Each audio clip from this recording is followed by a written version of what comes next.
সবচেয়ে বড় ঘটনা হলো ইরানের উপর যুক্তরাষ্ট্রের এবং ইসরায়েলের যৌথ আক্রমণ এবং তার প্রতিবাদে অথবা তার জবাব দিতে যে ইরানের পক্ষ থেকে পাল্টা আক্রমণ। এবং ইরানের আক্রমণটা একটু বিচিত্র ধরনের আমার কাছে মনে হয়েছে।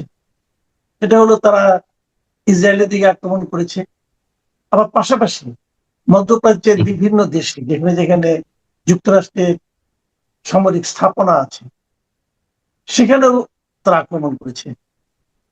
এবং কোথাও কোথাও যেমন আপনার ইউএইতে সেখানে একটা 5 স্টার হোটেলের প্রতি তারা আক্রমণ করেছে। এবং যুক্তরাষ্ট্রের যারা মুখপাত্র আছেন এই ব্যাপারে তারা অনেকে স্বীকারও করেছেন যে যুক্তরাষ্ট্রের বেশ কয়েকজন নাগরিক অথবা আপনার সৈনিক তারা মারাও গেছেন। তো এই সব মিলিয়ে যে পরিস্থিতি, ট্রাম্প নির্বাচনের সময় মানে যিনি যুদ্ধবাজ নন বরং তিনি শান্তির জন্য লড়াই করছেন সারা দুনিয়াতে, এই ধরনের একটা ইমেজ প্রতিষ্ঠা করার জন্য উনি কিন্তু নির্বাচনের আগে কিছু প্রচারণা চালিয়েছেন। কিন্তু আমরা খুব বিস্ময়ের সঙ্গে লক্ষ্য করলাম উনি দায়িত্ব নেওয়ার পরেই নিজেকে যুদ্ধবাজ হিসাবে দাঁড় করে দিলেন সারা দুনিয়ার সামনে। তো এই সব মিলে সিচুয়েশনটা এখন আপনি কি দেখছেন, আর এই সময়ে আমাদের কি বা করার আছে অথবা আমাদের এখানে কি প্রতিক্রিয়া নেতিবাচক আসতে পারে, আপনার মানে অবজারভেশনটা কি? এটা একটা বেশ গুরুতর বিষয় হয়ে দাঁড়াইছে মিডল ইস্টে, মধ্যপ্রাচ্যে এই যে আক্রমণ। এখানে তো আক্রমণটা শুরু করছে আপনার তারিখ দিয়েই বলা যায় আমেরিকা এবং ইসরায়েল। তাদের আক্রমণের মূল উদ্দেশ্য হচ্ছে যে ইরানের পারমাণবিক যে প্রোগ্রাম আছে সেটাকে বন্ধ করা যেভাবেই হোক। তারা গত জুনে যখন আক্রমণ করছে এই নিউক্লিয়ার ফ্যাসিলিটিদের উপরে, সেখানে বাংকার বাস্টার সব বম মারছে, কিন্তু তারা কিন্তু সেই এনরিচড ইউরেনিয়ামের কোনো ক্ষতি করতে পারে নাই, ওগুলিকে ওরা সরাই ফেলছিল।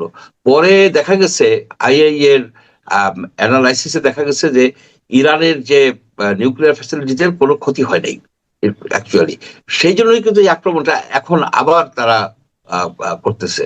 কারণ ধরা হয় যে ইরান মাত্র 1 বছর সময় পেলে তারা কিন্তু তাদের যে ইউরেনিয়ামকে উইপন গ্রেডে, অর্থাৎ এখন তারা 60% এনরিচ করতে পারছে, তারা 90% এনরিচ করে ফেলতে পারবে এবং উইপন তৈরি করতে পারবে, উইপন ডেলিভারি সিস্টেমও তারা তৈরি করতে পারবে। যদি সেটা করে ফেলে তখন কিন্তু আর ইসরায়েলের আর কিছু করার থাকবে না, আমেরিকারও কিছু করার থাকবে না, এই ইরানকে মেনেই নিতে হবে। তখন মিডল ইস্টের যে ডমিনেন্সটা এখন ইসরায়েল, তার নিউক্লিয়ার বম আছে তার প্রায় 80 থেকে 200, এর মাধ্যমে সে তো কন্ট্রোল করে সবকিছু, যে কিছু হলে আমি শেষ পর্যন্ত বাইরে দিতে পারবে লাস্ট এসে, যদি ডিটারেন্স হিসেবে তারা ইউজ করে, কিন্তু এটা একটা বিরাট তাদের উইপন।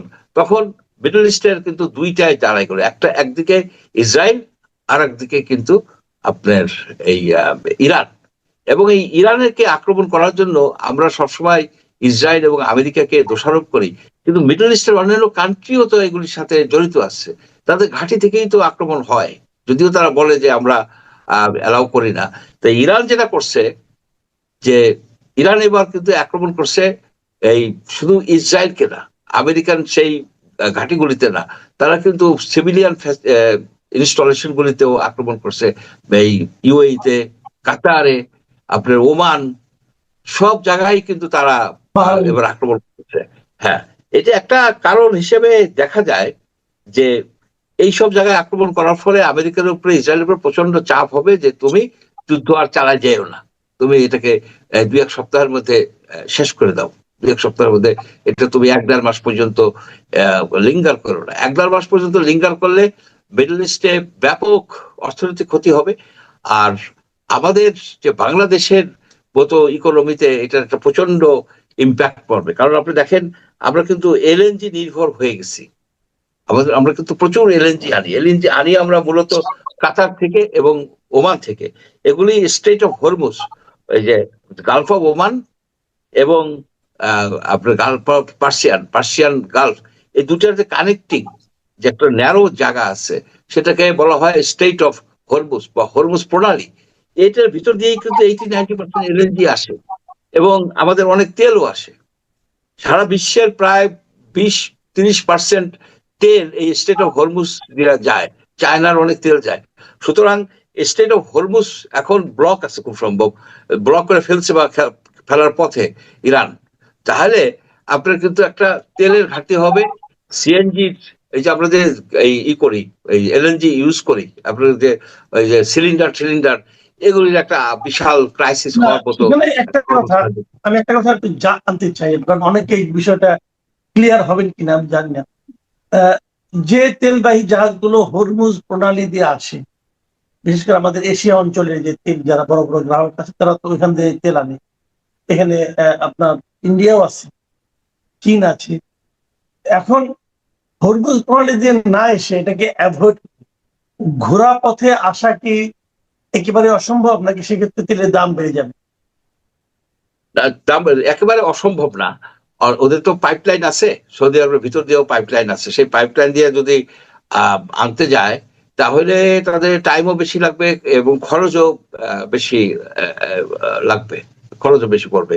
তাছাড়া আপনার তো ইরানের যে তেলটা, ইরানের তেল তো বন্ধ হয়ে গেল। ইরানের তেল তো আর আপনারা পাচ্ছেন না। ইরান তো একটা বিরাট সাপ্লায়ার, যদিও এমবার্গো দেওয়া আছে, তারপরেও তো তারা ওপেন সিতে যায় তাদের জাহাজে করে তারা বিক্রি করে দেয়, ইলিগালি বিক্রি করে। ইলিগাল মানে আমেরিকার দেশের বাইরে যাইয়া তারা বিক্রি করতে পারে এবং এটা হয়। এবং এটা পারচেজার তো আপনার এরাও, ওই ইন্ডিয়াও তো পারচেস করে, প্রসেস করে আবার বিক্রি করে দিচ্ছে। অর্থাৎ স্টেট অফ হরমুজ যদি 1 মাস 2 মাস বন্ধ থাকে তাহলে ধারণা করা হয় যে আপনার তেলের ব্যারেল $110 থেকে $120 হবে। এখন আমাদের বাজেটে তেলের দাম কিন্তু $80 to $85 হিসেবে ধরেই কিন্তু সবকিছু ক্যালকুলেট করা হয়, এই দাম থাকবে। এখন যদি $100 উপরে চলে যায়, then it's going to deplete our reserve. আমাদের রিজার্ভ কিন্তু কমে আসবে, আমাদের এখানে একটা ক্রাইসিস হবে, ডলারের ক্রাইসিস হবে। মিডল ইস্ট থেকে আপনার রেমিটেন্স আসাও কমে যাবে, তো কারণ ওইখানে তো কর্মকাণ্ড হ্যাম্পার্ট হচ্ছে, ব্যাপকভাবে হ্যাম্পার্ট হচ্ছে। তারপরে আপনি ধরেন এই যে লেবার যাওয়া, মানে কর্মীরা যে যাবে, যাবে কিভাবে? টোটাল ফ্লাইট সব তো বন্ধ, মিডল ইস্টের সব ফ্লাইট, প্র্যাকটিক্যালি সব ফ্লাইটই বন্ধ। এইভাবে তো বেশি দিন চলতে পারে না। যদি বেশি দিন চলে তাহলে যেসব কান্ট্রি এফেক্টেড হবে তার মধ্যে বাংলাদেশ মনে হয় সবচেয়ে বেশি এফেক্টেড হবে। কারণ আমাদের 70-80 লক্ষ লোক তো ওই কান্ট্রিগুলিতে আপনার আছে, এমপ্লয়েড আছে। তারা যদি না আসতে পারে, তারা যদি এখানে বিপদের মধ্যে থাকে, তাহলে তো আমাদের ইকোনমি, আমাদের ওয়েলবিং এটা কিন্তু আমরা আগেও দেখেছি একবার। আপনার মনে আছে যে যখন নাকি প্রথম মধ্যপ্রাচ্যের যুদ্ধটা হয়েছিল, ইরাক যখন আক্রমণ করেছিল, কুয়েত আক্রমণ করেছিল, ওই সময় কিন্তু আমরাও বেশ অর্থনৈতিকভাবে বড় একটা ধাক্কার মুখে পড়েছিলাম। আর এবার যেটা হলো, যেটা এমন একটা সময় ঘটলো যখন বিএনপি সরকার মাত্রই দায়িত্ব নিয়েছে, এবং দায়িত্ব নেওয়ার পর তারা একটা খুবই ভঙ্গুর অর্থনীতি তারা পেয়েছে উত্তরাধিকার হিসাবে। এবং সেই অর্থনীতিকে যখন টেনে তোলার সময়, তখন যদি এই ধরনের ঘটনা ঘটে, তাহলে সেটা তো আমাদের জন্য অথবা আমাদের সরকারের জন্য খুবই একটা বিব্রতকর এবং কঠিন সময় মধ্যে মনে হয় আমরা পড়ে যাব। অ্যাকচুয়ালি আপনার যে আমাদের যে নতুন অর্থমন্ত্রী আমির খসরু মাহমুদ চৌধুরী এবং আপনার যে নতুন গভর্নর, বাংলাদেশ ব্যাংকের গভর্নর, এই দুইজনের জন্য একটা কঠিন চ্যালেঞ্জ এসে দাঁড়াইলো। কিন্তু কঠিন চ্যালেঞ্জ, এই চ্যালেঞ্জটা হচ্ছে যে কিভাবে তারা জ্বালানি সংস্থান করবেন অল্প দামে এবং অন টাইম, যাতে কোনো রকমের আপনার কলকারখানা যেন বন্ধ না হয়ে যায়, বিদ্যুতের যেন লোডশেডিং করতে না হয়। অ্যাট দ্য সেম টাইম তাদের তো ডলারও ব্যবস্থা করতে হবে। রেমিটেন্সের একটা উৎস হচ্ছে মিডল ইস্ট। মিডল ইস্টে যদি এইরকম অস্থিতিশীল অবস্থা থাকে তাহলে রেমিটেন্সের অবস্থাও তো আপনার খারাপ হয়ে যেতে পারে। আপনি দেখেন একটা প্যাসেঞ্জার যেতে পারে নাই, কিন্তু তাদেরকে এই হোটেলে রাখতে হচ্ছে, বিমানের সব প্যাসেঞ্জারদেরকে। বিমানেরও তো আপনার একটা লস হবে, যে ফ্লাইট গুলি তো আপনার যেতে পারবে না, শুধু ইস্ট সাইডে যেতে পারবে, কিন্তু এদিকে তো যেতে পারতেছে না, তুরস্কে যেতে পারতেছে না, মিডল ইস্টের কোনো কান্ট্রিতে যেতে পারতেছে না আপাতত। এটা একটা সমস্যা হয়ে দাঁড়াইছে। এই সমস্যার আমরা যুদ্ধটা নিয়ে আরেকটু কথা বলি। আরেকটু কথা বলি এই কারণে যে আমি বেশ কয়েকটা পত্রপত্রিকা এবং বিদেশি বিভিন্ন মিডিয়াতে একটু চোখ বোলাচ্ছিলাম। একটা জিনিস আমি লক্ষ্য করলাম যে এই যুদ্ধে যতটুকু জেনেছে এ পর্যন্ত যুক্তরাষ্ট্র বোধ করি খুব একটা সুবিধা করতে পারতেছে না। সুবিধা করতে পারতেছে না এই কারণে যে কিছুদিন আগেও কিন্তু ইরানে বড় একটা আন্দোলন হয়েছিল, একটা বিপুল সংখ্যক একটা একটা ইয়াং জেনারেশন বেশ বিদ্রোহের মতো করেছিল। কিন্তু এই যুদ্ধ যুক্তরাষ্ট্রের আক্রমণের কারণে যুক্তরাষ্ট্র যেটা ভেবেছিল তাতে হয়তো ইরানের সরকারের পতন ঘটবে, ইরান মানে নড়বড়ে হয়ে যাবে। বাস্তবে কিন্তু তা হচ্ছে না। আমরা জানতে পেরেছি যে ইরানের শীর্ষ নেতার মৃত্যু হয়েছে, প্রতিরক্ষা মন্ত্রীর মৃত্যু হয়েছে, কিন্তু ইরানের কিন্তু শাসন প্রশাসন এবং নিয়ন্ত্রণ সেটা কিন্তু আগের মতোই শক্ত আছে এবং এর মধ্যে থেকেই তারা কিন্তু এখন আক্রমণ করে যাচ্ছে। এই বিষয়গুলো কি আপনি মানে মানে ওয়াকিবহাল কিনা এই বিষয়গুলো সম্পর্কে? দেখেন যে ইরানের যে শীর্ষ নেতা আহ, আয়াতুল্লাহ খামেনেই, আয়াতুল্লাহ খামেনেইর বয়স ছিল 86 বছর, এবং উনি অ্যাকচুয়ালি রাহাবার হচ্ছে আপনার প্রেসিডেন্টের উপরের পোস্ট। উনি সর্বময় ক্ষমতার অধিকারী ছিলেন, ওনার বয়স ছিল 86। অর্থাৎ ইরান কিন্তু প্রস্তুত ছিল যে কোনো সময় রিপ্লেসমেন্ট দরকার হতে পারে, সুতরাং তারা কুইকলি রিপ্লেস করে দিছে। তাদের যে কমিটি অফ এক্সপার্ট, তারা আপনার এদের যে রিপ্লেসমেন্ট, সেই রিপ্লেসমেন্ট তারা করতে পারছে। আর একটা বিষয় হচ্ছে কি, যে ইরান একটা নেশন স্টেট, তাদের উপরে যখন আক্রমণ আসে তারা কিন্তু তখন ইউনাইটেড হয়। আর এই যে 42 ইয়ার্স ইসলামিক রিপাবলিক থাকার ফলে তাদের অনেক রকমের সংগঠন গড়ে উঠছে, তাদের বসিস, তারপরে তাদের ধর্মীয় মোল্লাতন্ত্র, এই ইত্যাদি ইত্যাদি মজলিস টজলিস মিলে এমন একটা সিস্টেম গড়ে উঠছে। সিস্টেম কয়েকটা মিসাইল মারলে ধ্বংস হয়ে যাবে না। অর্থাৎ এই অন্যান্য দেশে যেমন আমেরিকা চাচ্ছে রেজিম চেঞ্জ, এই রেজিম চেঞ্জ করা এখানে সম্ভব না।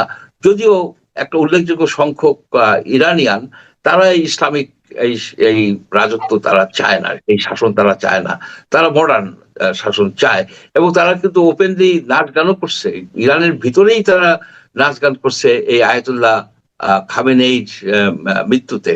কিন্তু আমার ধারণা যে এই রেজিম চেঞ্জ করা এদের পক্ষে সম্ভব হবে না, কারণ ব্যাপক সংখ্যক লোক আপনার এই খোমেনি পন্থী, মানে ইসলামিক শাসন ব্যবস্থার পন্থী হয়ে গেছে এখানে। সুতরাং ইটস কোয়াইট আনলাইকলি যে শাহর ছেলে, রেজা শাহ পাহলভির ছেলে আবার এসে এখানে রাজত্ব করতে পারবে। ইট ইস ভেরি আনলাইকলি। আর এটাও একটা অবাক কাণ্ড যে আমেরিকা এবং ইসরায়েল একেবারে প্রিসাইসলি পিন পয়েন্ট করে তাদের যে টপ লিডারশিপ, টপ লেয়ারের লিডার, মানে একদম সুপ্রিম লিডারকে তারা কিল করতে পারছে। এটা একটা মানে অবাক করা কাণ্ড। আমেরিকার এই সিস্টেমটা তারা চালু করছে, মাদুরোকে ধরে নিয়ে আসলো, এখন খমেনিকে তারা মারলো। সুতরাং পৃথিবীতে কেউই আর ডোনাল্ড ট্রাম্পের হাত থেকে নিরাপদ বোধ করবেন বলে আমার কাছে মনে হয় না, স্পেশালি যারা হেড অফ দি স্টেট বা হেড অফ দি গভর্নমেন্ট। এখন আরেকটা বিষয়, এটা এটা আমি এই আলোচনাটা শেষ করবো এখানে, যে এটা একটু মানে অনেকেই জানতে চাচ্ছে। যেমন আগে যেমন ছিল, যেমন পৃথিবীতে এক ধরনের অ্যাটাক করলে পরে যখন সোভিয়েত ইউনিয়ন ঐক্যবদ্ধ ছিল তখন যে আরেকটা পক্ষ কিন্তু তার সঙ্গে একত্র হয়ে যেত, মানে পুরো পৃথিবীটাই দুটো মেরুতে বিভক্ত ছিল। কিন্তু সোভিয়েত ইউনিয়ন ভেঙে যাওয়ার পরে সেই মেরুকরণটা আর সেভাবে স্পষ্ট নয়। কিন্তু তারপরেও ইরানের এই শাসন থাকলে পরে অনেকেই তো এই সুবিধাভোগী আছে। আবার বিপরীত দিকে যুক্তরাষ্ট্রের যে এই মুরলীপনা, তাতেও তো অনেকে আনহ্যাপি আছে। এবং সেইভাবে যদি বিচার করি, যেমন রাশিয়া, চীন, এরা কি এখন ইরানকে আক্রমণের যে ঘটনা তাকে কেন্দ্র করে মানে একীভূত হয়ে কি তারা চাপ দেবে বলে আপনি মনে করেন কিনা? আমি সেটা মনে করি না, কারণ কি এটা 3 দিনে পড়ে গেছে। রাশিয়ার যে রিয়াকশন, রাশিয়া কিছু তাদের মিসাইল পাঠাইছে বলে জানা যায়। চায়নার তেমন কোনো রিয়াকশন নাই, চায়না তেমন ধরনের কোনো রিয়াকশন দেখায়নি। এইটা যে চেষ্টা ছিল যে এখন তো মনো ইউনিপোলার পৃথিবী, অর্থাৎ একমাত্র শক্তিধর রাষ্ট্র হচ্ছে আমেরিকা, সেটাকে মাল্টিপোলার করার চেষ্টা চলছে। যে চায়নাও একটা শক্তির কেন্দ্র হয়ে উঠতেছে, রাশিয়া তো আছেই, কিন্তু সেই উদ্যোগটা ইরানের ক্ষেত্রে আমরা যেটা দেখলাম সেইভাবে এসে তারা দাঁড়ায় নাই। সিরিয়ার যখন পতন হয় তখন কিন্তু রাশিয়া সেখানে তার নৌবাহিনী পাঠিয়েছিল এবং তার এয়ারক্রাফট ক্যারিয়ার পাঠাইছিল, সৈন্য পাঠাইছিল, অনেক কিছু করছে। তারপরে তার পতন ঠেকাতে পারে নাই বাশার আল বশিরের ঠেকানো যায় নাই। এখন এইখানে তো সেটা করলো না। আপনার এখানে তো রাশিয়ার নৌবাহিনীর কোনো অস্তিত্ব নাই, মিডল ইস্টে তারা কিন্তু পাঠায়নি। আর মিডল ইস্টে যেভাবে আমেরিকা সৈন্য সমাহার করছে, 2টা এয়ারক্রাফট ক্যারিয়ার একই জায়গায় আছে, কিন্তু 50,000 সৈন্য, আপনার বিভিন্ন ধরনের মেরিন বলেন, এই এয়ারফোর্স, বিভিন্ন টাইপের সৈন্য এই এয়ারক্রাফট ক্যারিয়ার গুলিতে, ডিস্ট্রয়ার, তারপরে এই একটা আর্মাডা আর কি তৈরি করছে। এখানে 50,000 সৈন্য, তারা একটা আক্রমণ চালাই যাচ্ছে বিভিন্ন জায়গায় এই ইরানের। এমনকি শেষ পর্যন্ত তারা হয়তো হুতি ঠুতি এদেরও আক্রমণ করবে, অর্থাৎ অল আউট একটা ওয়ারের দিকে চলে যাচ্ছে। এক্সেপ্ট যে এটা নিউক্লিয়ার অ্যাটাকের দিকে যাবে বলে মনে হয় না। নিউক্লিয়ার ওয়ার হওয়ার সম্ভাবনা নাই এই বিষয়ের এখানে, এটা বাস্তবতা। কারণ আপনি এই যুদ্ধের শেষ পরিণতি কি দেখছেন? এই যুদ্ধের শেষ পরিণতি কি? এই ধরনের যুদ্ধ তো মাসের পর মাস চলে না, কারণ এদের যে যুদ্ধটা হচ্ছে মিসাইল যুদ্ধ। কিন্তু আপনি খেয়াল করে দেখেন, এই না যে সৈন্যরা ট্যাঙ্ক নিয়ে যাচ্ছে ঘন্টা, দিনের পর দিন, মাসের পর মাস অবরোধ করে রাখবে সিটি, তা না। কিন্তু এইখানে সেকেন্ডের মধ্যে মিসাইল মারে, মিসাইল সাকসেসফুল হলে ঠিক মতো হিট করতে পারলে করলো, না করলে আকাশে আবার ইসরায়েল উড়াই দিচ্ছে। একেবারে কুইকলি ঘটনা ঘটতেছে। তা মিসাইল তো আনলিমিটেড না। তারপরে মিসাইল যে ডিপোগুলি, সেই ডিপোগুলিও কিন্তু আমেরিকান এয়ারফোর্স উড়াই দিতেছে, অনেক জায়গায় মিসাইল উড়াই দিতেছে, ড্রোনের ফ্যাক্টরি উড়াই দিতেছে। যার ফলে ইরানের যে সাপ্লাই ডিপ্লিটেড হয়ে যাবে এক সময়। যদিও তাদের কিছু ব্যালিস্টিক মিসাইল আছে, ফাত্তা, তারপরে শাহাদ, আর বেশ কয়েকটা, সেগুলি হাইপারসনিক এবং জিগজ্যাগ করে চলে। ওইটাকে ওরা ওদের যে আয়রন ডোম শিল্ড, ওইটা দিয়ে দমন করতে পারে না, আটকাইতে পারে না। সেইগুলি কিন্তু ডিভাস্টেটিং। অলরেডি তারা 2টা মারছে, আরো হয়তো মারবে ইসরায়েলের দিকে। ফাত্তা মানে হাইপারসনিক, শব্দের থেকে কয়েক গুণ বেশি দ্রুত যায় এবং হাইপারবলিক না, অর্থাৎ যে একটা আর্ক তৈরি করে না, তারা জিগজ্যাগ যায়। তবে এইসব টেকনোলজিতে ইরান যে একেবারে পিছিয়ে আছে তা কিন্তু না। ইরানের কিন্তু ড্রোনও আছে, ইরান কিন্তু ড্রোন দিয়েও মারতেছে। সব মিলে একেবারে ইরানকে ফেলে দিতে পারবে না, ব্যাপক ক্ষয়ক্ষতি হবে।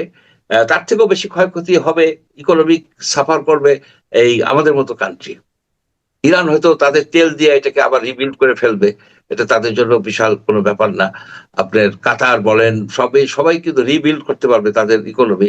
কিন্তু বাংলাদেশের এই ভঙ্গুর ইকোনমিতে এখানে যদি আপনার যদি $120 হয়ে যায় তেল, এলএনজি সাপ্লাই যদি লিমিটেড হয়ে যায়, একেবারে লিমিটেড হয়ে যায়, কারণ বাংলাদেশের 75%, 80% আসে, এলএনজি আসে এই ইথের থেকে, আপনার কাতার এবং ওমান থেকে।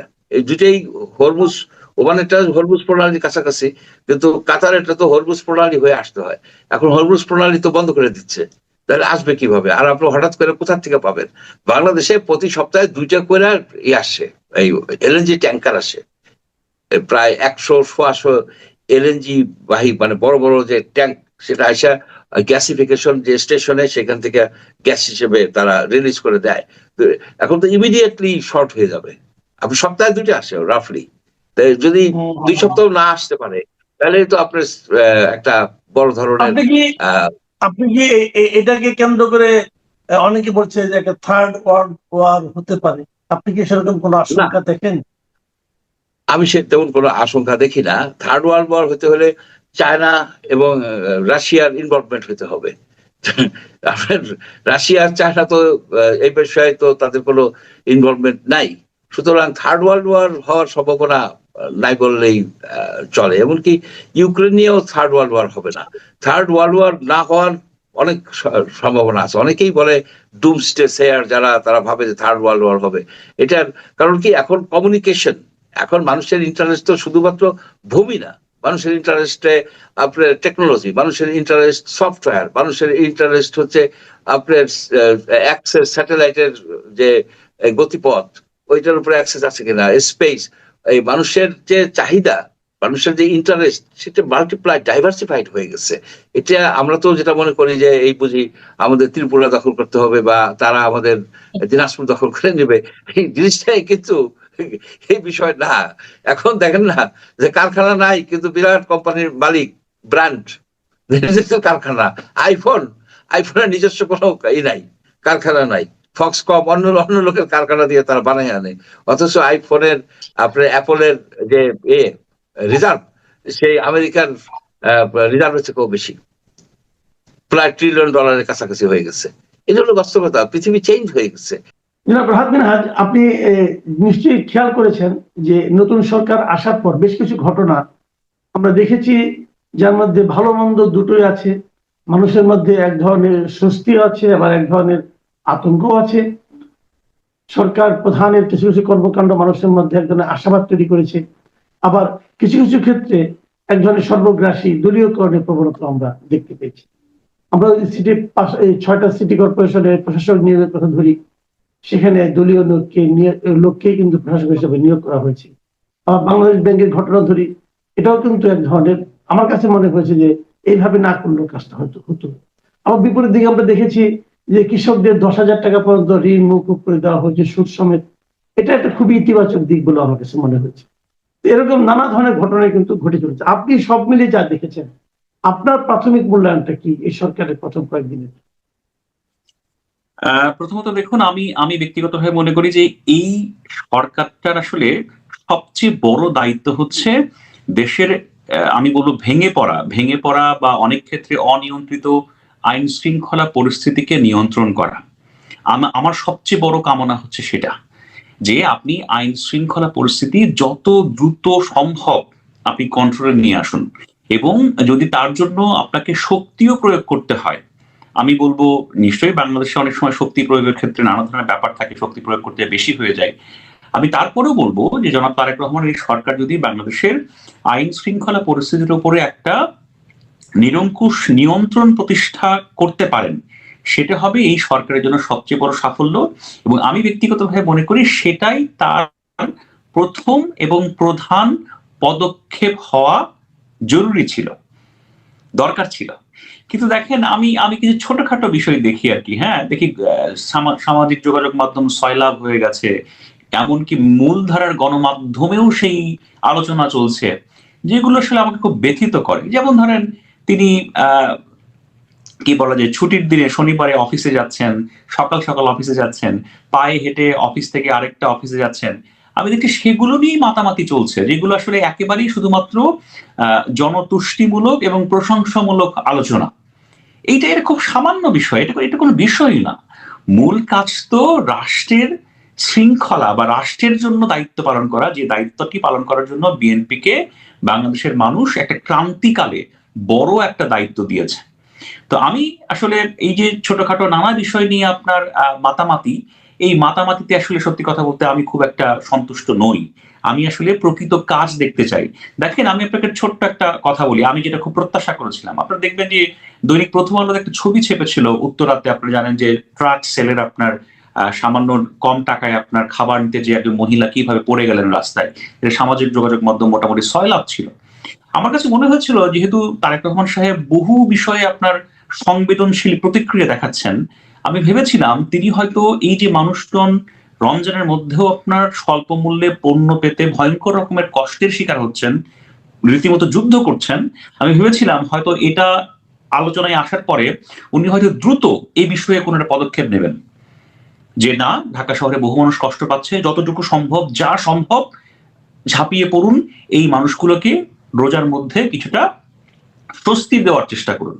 কিন্তু বিশ্বাস করেন, আমি সেদিন আলোচনায় দেখলাম যে তারেক রহমান সাহেব হেঁটে অফিস থেকে আরেকটা জায়গায় গেছেন আর কি, হ্যাঁ, আরেকটা আপনার সম্ভবত ওসমানী স্মৃতি মিলনায়তনে গিয়েছেন সচিবালয়ের পাশে আর কি, সেটা নিয়ে ব্যাপক আলোচনা।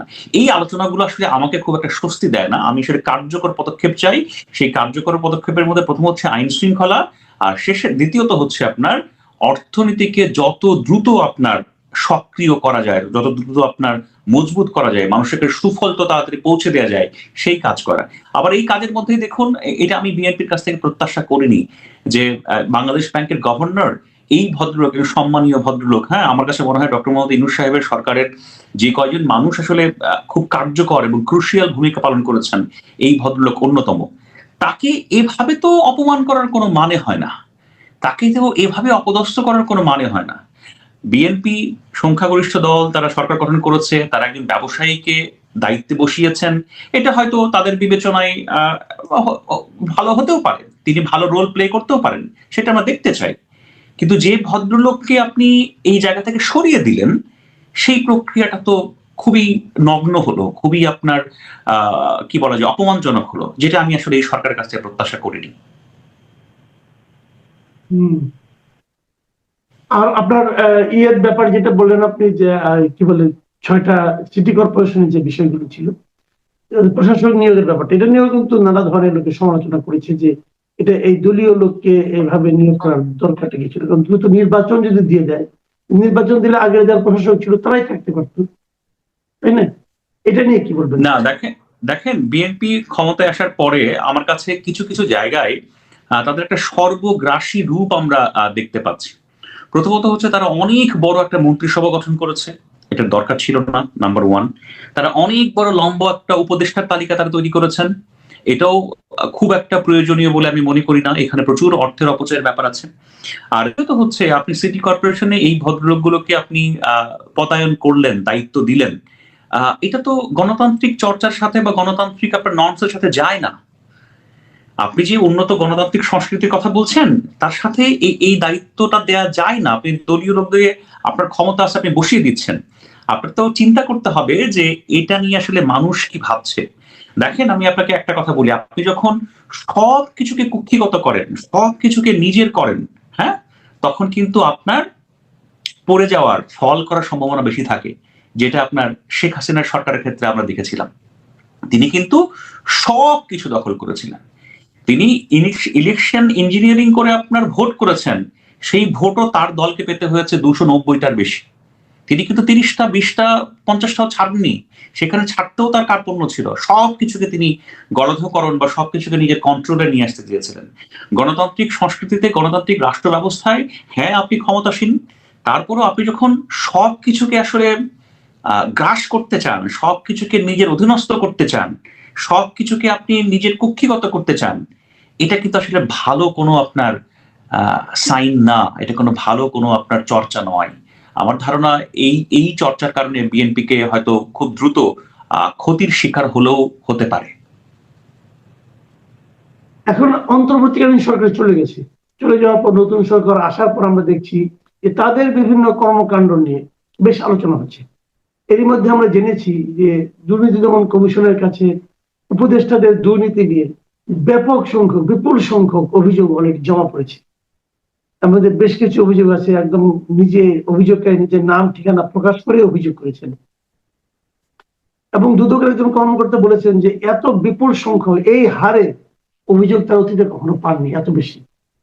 তো এগুলো নিশ্চয়ই কি হবে জানি না। এগুলো কি এই অন্তর্বর্তীকালীন সরকারের চরিত্রটাকে একটু আমাদের কাছে পরিষ্কার করছে?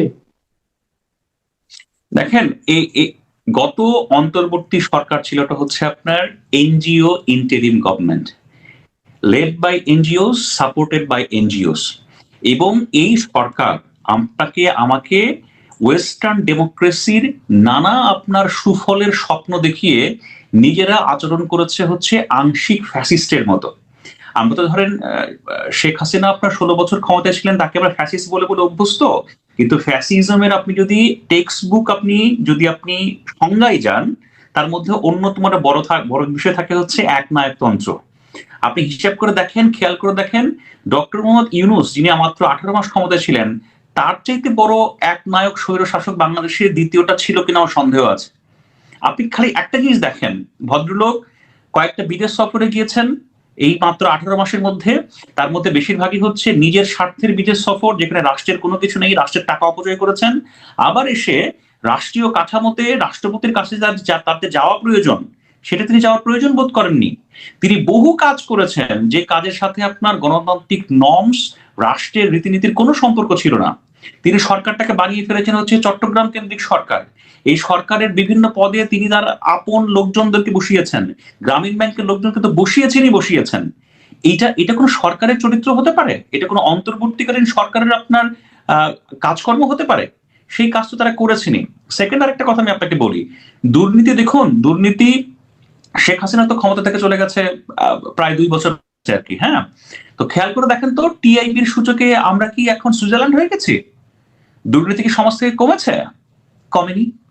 এই যে কিছু আপনার ছাত্র উপদেষ্টা যাদের আপনার পিএস এর উপর পিএস দের বিরুদ্ধে আপনার শত শত কোটি টাকার আপনার দুর্নীতির অভিযোগ, ডক্টর মোহাম্মদ ইউনূস সাহেবের সরকার কাউকেও আপনার সেই জবাবদিহিতার আন্ডারে এনেছে?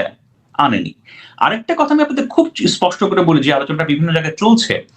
দেখুন, জাতিসংঘের যে হচ্ছে আপনার মানবাধিকার বিষয়ক হাই কমিশনের যে রিপোর্ট আমাদের জুলাই আপরাইজিং নিয়ে আর কি, হ্যাঁ, সেই আপরাইজিং এ দুটো বিষয় কিন্তু খুব স্পষ্ট করে বলা আছে। সেটা হচ্ছে যে যারা হচ্ছে এই আপরাইজিং এর মধ্যে হচ্ছে আপনার ক্ষতির শিকার হয়েছেন, অর্থাৎ যাদের পরিবার হচ্ছে আপনার হত্যাকাণ্ডের শিকার হয়েছেন, তাদের ভেতরের যে দুঃখবোধ, তাদের হৃদয়ের যে ক্ষত, সেই ক্ষতটা হিল হওয়া প্রয়োজন, সেই ক্ষতটা আপনার প্রশমন হওয়া প্রয়োজন বিচারের মাধ্যমে। এবং এই বিচারের ক্ষেত্রে জাতিসংঘের এই প্রতিবেদন দুটো জায়গায় বলেছে স্পষ্ট করে যে এই হত্যাকাণ্ডে যারা ছাত্র জনতা আন্দোলনকারী, তাদের পরিবারেরও যেমন হত্যাকাণ্ডের আপনার বিচার পাওয়ার অধিকার আছে, যারা অপোজিট সাইডে ছিল, যদি বলেন শেখ হাসিনার সরকারের সাথে ছিল, যারা পুলিশ ছিল, অন্যান্য লোকজন ছিল, ইভেন 5 আগস্টে সরকার পতনের পরে যারা হত্যাকাণ্ডের শিকার হয়েছে, তাদেরও আপনার তাদের স্বজনদের হত্যাকাণ্ডের বিষয়ে বিচার পাওয়ার অধিকার আছে, সেই বিচারটাও হতে হবে। আমাদের মহান শিক্ষক জনাব আসিফ নজরুল সাহেব, আইনের শিক্ষক, এত বড় গুণী মানুষ, জ্ঞানী মানুষ, হ্যাঁ, জাতিসংঘের এত বড় একটা আহ্বানকে তিনি লাথি মেরে আপনার সরাই দিয়ে বললেন যে না, জুলাই আপরাইজিং এ পুলিশ হত্যার কোনো বিচার, 5 আগস্টের পরে যারা আপনার হত্যাকাণ্ডের শিকার হয়েছে তাদের কোনো বিচার হবে না। এটা কি মামা বাড়ির আবদার? আমি আপনাকে বলছি আজকে এখানে, হ্যাঁ, আমি যেমন জুলাই আপরাইজিং এর ক্ষেত্রে আপনার সেই সময়ে পুলিশ, অন্যান্য বাহিনীর দ্বারা যারা হত্যাকাণ্ডের শিকার হয়েছে, তাদের বিচার হওয়াটা যেমন প্রয়োজন, সেই বিচারটা আমি চাই।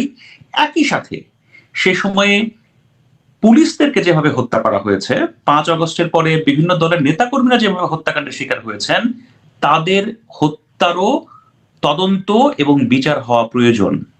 আপনি আমাকে একটা কথা বলেন তো, ধরেন একজন পুলিশ সদস্য, তার পরিবারের একটা সন্তান আছে, ধরেন একটা মেয়ে সন্তান, তার বাবাকে কোনো থানার মধ্যে গুলি করে বা জ্বালিয়ে মেরে ফেলা হয়েছে, এই মেয়েটার তার বাবার হত্যাকাণ্ডের বিচার পাওয়ার অধিকার নেই?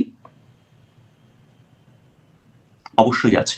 আমি আপনাকে বলছি, হয়তো এখন জুলাই আপরাইজিং বিচার হচ্ছে, আমি বিচারের পক্ষে, বিচার অবশ্যই হওয়া প্রয়োজন, যারা আপনার হত্যাকাণ্ডের শিকার হয়েছেন তাদের পরিবারের জন্য বিচার হওয়া প্রয়োজন। কিন্তু যারা পুলিশের যারা হত্যাকাণ্ডের শিকার হয়েছেন, অন্যান্য যারা ব্যক্তির হত্যাকাণ্ডের শিকার হয়েছেন, তারা যদি অন্যায়ভাবে, তারা যদি বর্বরভাবে হত্যাকাণ্ডের শিকার হয়ে থাকেন কারো দ্বারা, সেটারও তদন্ত হওয়া, বিচার হওয়াটা জরুরি।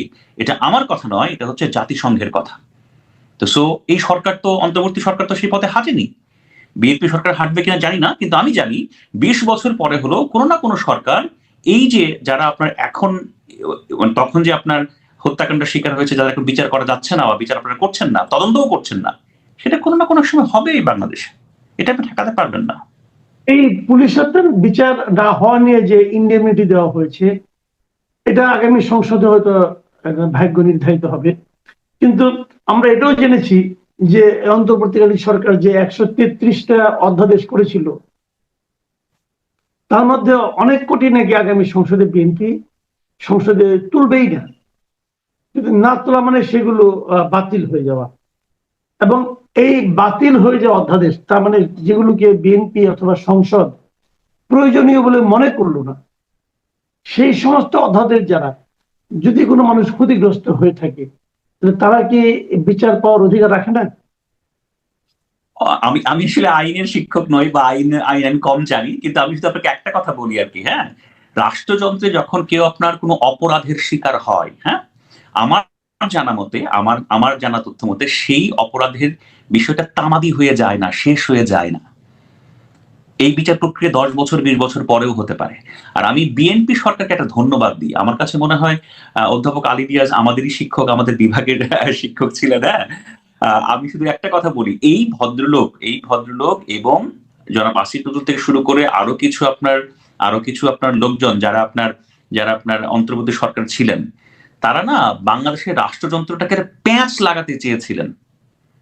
এমন ভাবে প্যাঁচ তারা লাগাতে চেয়েছিলেন যেটা পরবর্তীতে কেউ এসে যাতে ভালো করে সরকার পরিচালনা করতে না পারে।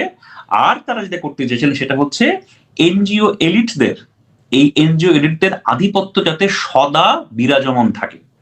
বিএনপি সরকার যে এই এনজিও এলিটদের এই খপ্পরে পড়েনি, বিএনপি সরকার যে তাদের যে প্রেসক্রিপশন সেটাকে মোটামুটি ছিঁড়ে ফেলে দিয়েছে, আমি ব্যক্তিগতভাবে বিএনপি সরকারকে ধন্যবাদ দিই। বিএনপি সরকার যদি আলী রিয়াজ সাহেবের প্রেসক্রিপশন অনুযায়ী আপনার দেশ চালাতে যাইতো, বিএনপি 6 মাস 1 বছর দেশ চালাতে পারতো না বা পারবে না, আমি এটাকে বলে দিলাম। তারা যে এই কাজটা করেছে, মানে অন্তর্বর্তী সরকারের সকল কিছুকে ছিঁড়ে ফেলে আপনার ডাস্টবিনে ফেলে দিয়েছে, আমার ধারণা সাথে বুড়িগঙ্গা তো হয়তো ফেলে দিবে কয়েকদিন পর। আমি বিএনপিকে এর জন্য সাধুবাদ জানাই। It's a right work done by BNP government. তাহলে এই যে কাজগুলো যারা করতে চেয়েছিল, মনে করেন রাষ্ট্রকে, দেশকে একটা প্যাচের মধ্যে ফেলে একটা বিপর্যস্ত অবস্থা তৈরি করা, যাদের নাকি মতলব ছিল, জেনে হোক বুঝে হোক, তারা যে কাজগুলো করেছিল, তাদেরকে এমনি এমনি ছেড়ে দেওয়া উচিত? তাদেরকে বিচারের আওতায় আনা উচিত না? না দেখেন, আমি সামান্য একজন নিউজ ন্যারেটর। হ্যাঁ, আমি যদি বলি সবার এরকম বিচার চাই, এই বিচার করতে হবে, গ্রেফতার করতে হবে, সেটা আমি বলতে চাই না। হ্যাঁ, যারা বিচার করতে চান, বিচারের ব্যাপারে আগ্রহী, তার জন্য বিভিন্ন রাজনৈতিক দল আছে, বিভিন্ন ফোরাম আছে, তারা হয়তো করতে পারেন।